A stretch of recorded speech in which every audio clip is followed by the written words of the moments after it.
15 minute আকাশ ভেঙে বৃষ্টি নামছে, যেন প্রকৃতি আজ তার সমস্ত ক্রোধ ঢেলে দিচ্ছে পৃথিবীর বুকে। হাইওয়ের পাশে ঘন ঝোপের আড়ালে কাদা পানির মধ্যে মুখ থুবড়ে পড়ে আছে তনিষা। তার একসময়ের দুগ্ধবরণ ফর্সা হাতগুলো আজ কাদায় মাখামাখি, নখের কোণে জমে আছে কালচে ময়লা। শরীরের দামি শিফন শাড়িটা ছিঁড়ে ফালি ফালি হয়ে গেছে কাঁটাতারের বেড়ায় আটকে। একটু দূরেই হাইওয়ের ওপর তীব্র বেগে পুলিশের সাইরেন বাজছে। সেই শব্দটা তনিষার কানে যেন মৃত্যু পরোয়ানার মতো বাজছে। সার্চলাইটের তীব্র আলো ঝোপের ওপর দিয়ে এপাশ ওপাশ করছে। তনিষা শ্বাস বন্ধ করে আছে। তার হৃৎপিণ্ডটা এত জোরে লাফাচ্ছে যে মনে হচ্ছে ওটা পাঁজরের হাড় ভেঙে বাইরে বেরিয়ে আসবে। মশা আর জোকের কামড়ে তার সারা শরীর জ্বলে যাচ্ছে, কিন্তু নড়াচড়া করার উপায় নেই। একটা ছোট কাশি কিংবা একটা দীর্ঘশ্বাস, ব্যাস মুহূর্তেই শেষ হয়ে যাবে তনিষা চৌধুরীর অস্তিত্ব। অথচ ঠিক ৪৮ ঘণ্টা আগেও এই মেয়েটি ছিল দেশের অন্যতম শীর্ষধনী আরশেদ চৌধুরীর আদরের রাজকন্যা, যার সকাল হতো ৩,০০০ স্কোয়ার ফিটের শীতাতপ নিয়ন্ত্রিত বেডরুমে, আর যার পায়ের নিচে সবসময় প্রস্তুত থাকত কোটি টাকার BMW গাড়ি। কিন্তু ভাগ্যের কি নির্মম পরিহাস, সেই মেয়েটিকেই আজ বৃষ্টির পানি খেয়ে তৃষ্ণা মেটাতে হচ্ছে, আর ডাস্টবিনের পচা গন্ধের মাঝে লুকিয়ে থাকতে হচ্ছে নিজের প্রাণ বাঁচাতে। কি এমন ঘটেছিল এই ৪৮ ঘণ্টায়? কি সেই ভুল যা তনিষাকে রাজপ্রাসাদ থেকে টেনে নামালো এই নরকে? গল্পের শুরুটা হয় শহরের এক অভিজাত এলাকায় আলিশান ডুপ্লেক্স বাড়িতে। তনিষা চৌধুরী নামটা শুনলেই একসময় ভার্সিটির ছেলেরা দীর্ঘশ্বাস ফেলত। বাবার একমাত্র মেয়ে হওয়ায় তার কোনো আবদারই অপূর্ণ থাকত না। আরমান চৌধুরী তার মেয়ের জন্য পৃথিবীটা পায়ের কাছে এনে দিতে রাজি ছিলেন। তনিষার জীবন ছিল পার্টি, শপিং আর বিদেশ ভ্রমণ। তার বন্ধুদের সার্কেলটাও ছিল হাই প্রোফাইল। সাধারণ মানুষের জীবনযাপন নিয়ে তনিষার ছিল এক অদ্ভুত অবজ্ঞা। সে মনে করত টাকা থাকলে আইন, বিচার, সমাজ সব পকেটে রাখা যায়। একদিন শপিং মলে এক সেলসম্যান ভুল করে তার দামি পোশাকে একটু কফি ফেলে দিয়েছিল। তনিষা সেই ছেলেটিকে সবার সামনে এমনভাবে অপমান করেছিল এবং চাকরি থেকে বরখাস্ত করিয়েছিল যে ছেলেটি তার পায়ের কাছে বসে কেঁদেছিল। কিন্তু তনিষার মন গলেনি। তার অহংকার ছিল আকাশচুম্বী। সে জানত না প্রকৃতির বিচার বড় অদ্ভুত। যেদিন সে অন্যের কান্না উপেক্ষা করেছিল, সেদিনই তার নিজের জীবনের কান্নার চিত্রনাট্য লেখা হয়ে গিয়েছিল। তনিষার এই চাকচিক্যময় জীবনেই এন্ট্রি নেয় রাহাত। রাহাত ছিল দেখতে সিনেমার নায়কের মতো, স্মার্ট, সুঠাম দেহ এবং কথায় জাদুকরি। এক চ্যারিটি ইভেন্টে রাহাতের সাথে তনিষার পরিচয়। রাহাত নিজেকে পরিচয় দিয়েছিল এক তরুণ উদ্যোক্তা হিসেবে, যে কিনা আইটি সেক্টরে বিপ্লব ঘটাচ্ছে। রাহাতের বিনয় আর ব্যক্তিত্বে মুগ্ধ হতে সময় লাগেনি তনিষার। তনিষা, যে কিনা ছেলেদের পাত্তাই দিত না, সে রাহাতের প্রেমে হাবুডুবু খেতে শুরু করল। রাহাত খুব ধীরে সুস্থে তনিষার বিশ্বাস অর্জন করছিল। সে তনিষাকে দামি উপহার দিত না, বরং রাস্তার ধারের সস্তা ফুল দিয়ে তার মন জয় করত। তনিষা ভাবত রাহাত তার বাবার টাকার কাঙাল নয়, রাহাত তাকে সত্যিই ভালোবাসে। কিন্তু রাহাত ছিল মূলত আন্তর্জাতিক এক মাফিয়া সিন্ডিকেটের মাস্টারমাইন্ড। তার টার্গেট তনিষা ছিল না, তার টার্গেট ছিল আরশেদ চৌধুরীর শিপিং ব্যবসার লাইসেন্স এবং কাস্টমস ক্লিয়ারেন্সের ক্ষমতা। সম্পর্কের ৬ মাস পর রাহাত এক গভীর চাল চলে। সে তনিষাকে বলল, তনিষা, আমি তোমাকে সারপ্রাইজ দিতে চাই। আমি তোমার নামে একটা নতুন কোম্পানি খুলছি। তুমি হবে সেই কোম্পানির এমডি। আমরা দুজনে মিলে একটা সাম্রাজ্য গড়ব। ভালোবাসার আবেগে অন্ধ তনিষা একবারও ভাবল না যে ছেলেটি সাধারণ একটা ফ্ল্যাটে থাকে, সে কিভাবে এত বড় কোম্পানি খোলার সাহস পায়। সে শুধু রাহাতের চোখের দিকে তাকিয়ে একগাদা দলিলে সই করে দিল। সে জানত না এই সইগুলোই তার জীবনের কাল হয়ে দাঁড়াবে। তনিষার বাবা আরশেদ চৌধুরী ব্যবসার জগতে বাঘের মতো। তিনি রাহাতের হাবভাব দেখে সন্দেহ করেছিলেন। তিনি তনিষাকে সাবধান করেছিলেন, মা, এই ছেলেটার চোখ ভালো না, ওর ব্যাকগ্রাউন্ড চেক করা দরকার। কিন্তু তনিষা বাবার উপর চিৎকার করে বলেছিল, তুমি সবসময় সবাইকে সন্দেহ করো বাবা। রাহাত অন্যরকম, তুমি আমাদের ভালোবাসা সহ্য করতে পারছ না। মেয়ের জেদের কাছে হার মেনে আরশেদ চৌধুরী চুপ হয়ে যান। এদিকে তনিষার সই করা কাগজগুলো ব্যবহার করে রাহাত কাস্টমস থেকে কোটি কোটি টাকার নিষিদ্ধ পণ্য এবং স্বর্ণের চালান খালাস করে নেয়। তনিষা চৌধুরীর নাম এবং তার বাবার প্রভাব ব্যবহার করায় কেউ সেই কন্টেনারগুলো চেক করার সাহস করেনি। রাহাত তনিষাকে ব্যবহার করে মাত্র ৩ মাসে প্রায় ৫০০ কোটি টাকা বিদেশে পাচার করে দেয়। তনিষার ২৫তম জন্মদিন। পুরো গুলশান ক্লাব ভাড়া করা হয়েছে। দেশের মন্ত্রী, এমপি, আমলা থেকে শুরু করে সব ভিআইপিরা উপস্থিত। তনিষা একটি হীরের নেকলেস পরে স্টেজে দাঁড়িয়ে আছে। পাশে রাহাত। কেক কাটার ঠিক আগ মুহূর্তে হঠাৎ ক্লাবের প্রধান ফটক ভেঙে ভেতরে ঢুকে পড়ে র্যাব এবং কাউন্টার টেরোরিজম ইউনিটের প্রায় 50 জন সদস্য। পুরো হলরুম স্তব্ধ হয়ে যায়। তনিশা ভেবেছিল এটা হয়তো কোনো প্র্যাঙ্ক, কিন্তু যখন সশস্ত্র অফিসাররা স্টেজে উঠে রাহাতের দিকে বন্দুক টাকল, তখন তনিশা চিৎকার করে উঠল। কিন্তু অফিসাররা রাহাতকে নয়, হ্যান্ডকাফ পরালো তনিশার হাতে। অফিসার বললেন, মিস তনিশা চৌধুরী, আপনি আন্তর্জাতিক মাদক পাচার চক্রের প্রধান হোতা। আপনার নামে ইন্টারপোলের রেড অ্যালার্ট জারি হয়েছে। তনিশা হতবম্ব হয়ে রাহাতের দিকে তাকালো। সে আশা করেছিল রাহাত প্রতিবাদ করবে, কিন্তু রাহাত তখন এক পৈশাচিক হাসি দিয়ে বলল, সরি বেবি, গেম ওভার। তোমার বাবার সিগনেচার নকল করা কঠিন ছিল, তাই তোমাকেই বলির পাঠা বানালাম। তনিশার চোখের সামনে রাহাত ভিড়ের সুযোগে পেছনের এক্সিট দিয়ে পালিয়ে গেল, আর তার বাবা আরশেদ চৌধুরী বুকে হাত দিয়ে স্টেজের উপর লুটিয়ে পড়লেন। পুলিশ যখন তনিশাকে গাড়িতে তোলার জন্য টানাহেচড়া করছে, তখন ক্লাবের বাইরে হাজার হাজার উৎসুক জনতা আর মিডিয়ার ভিড়। সেই ভিড়ের মধ্যে হঠাৎ বিকট শব্দ হয়।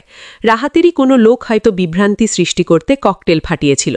ধোঁয়ায় পুরো এলাকা আচ্ছন্ন হয়ে যায়।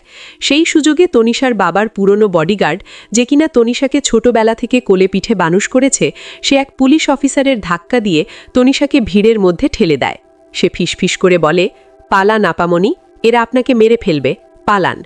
তনিশা হিল জুতো খুলে খালি পায়ে দৌড়াতে শুরু করে।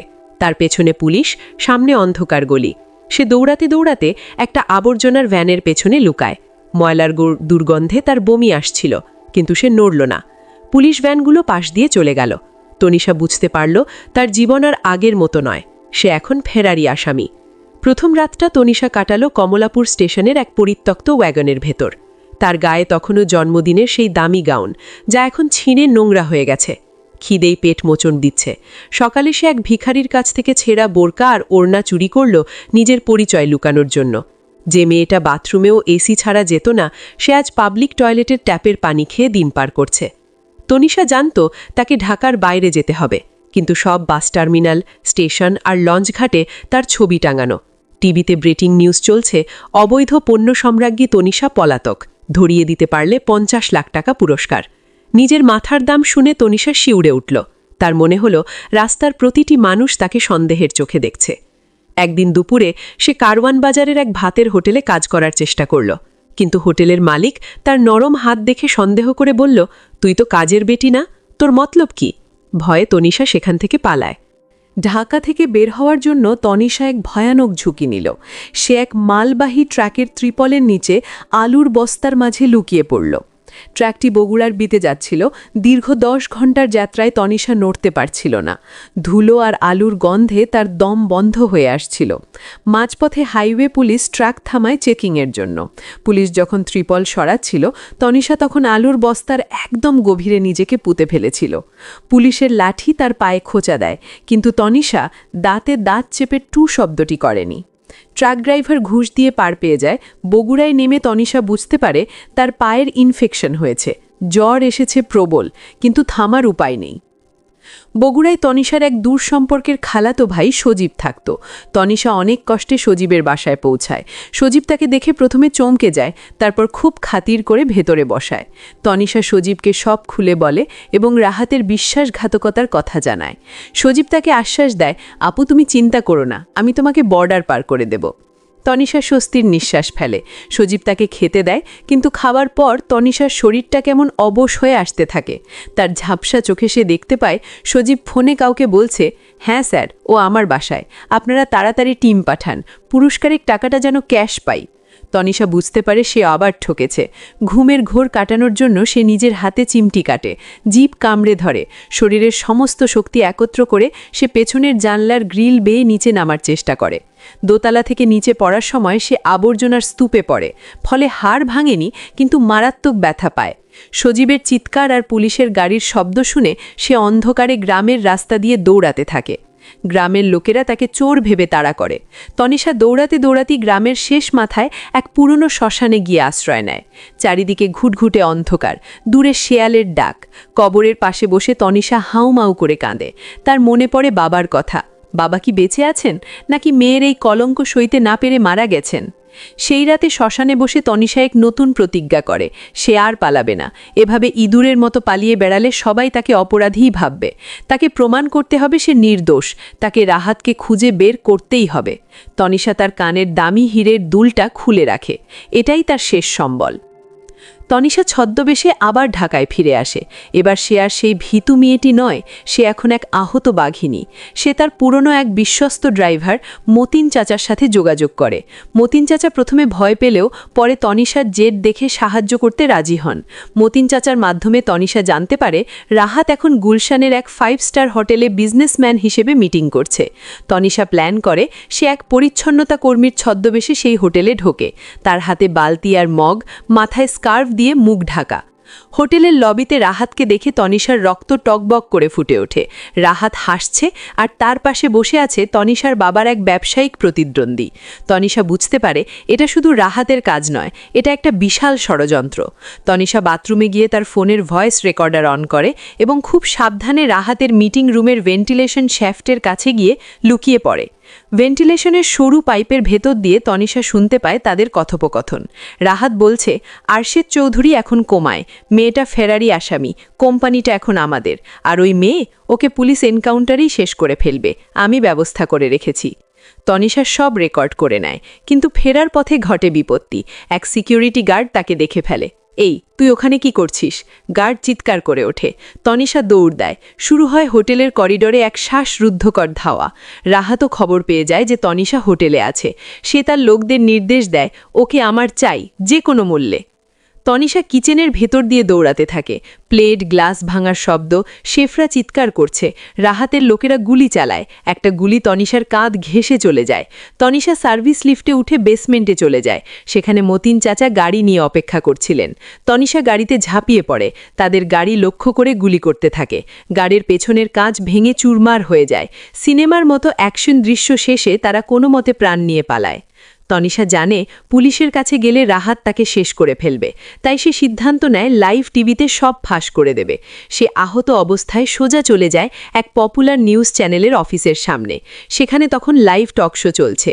গেটের দারোয়ান তাকে আটকাতে চাইলে তনিষা চিৎকার করে বলে, আমি তনিষা চৌধুরী, আমার কাছে প্রমাণ আছে। মিডিয়া কর্মীরা ছুটে আসে, ক্যামেরার ফ্ল্যাশ জ্বলতে থাকে। লাইভ টিভিতে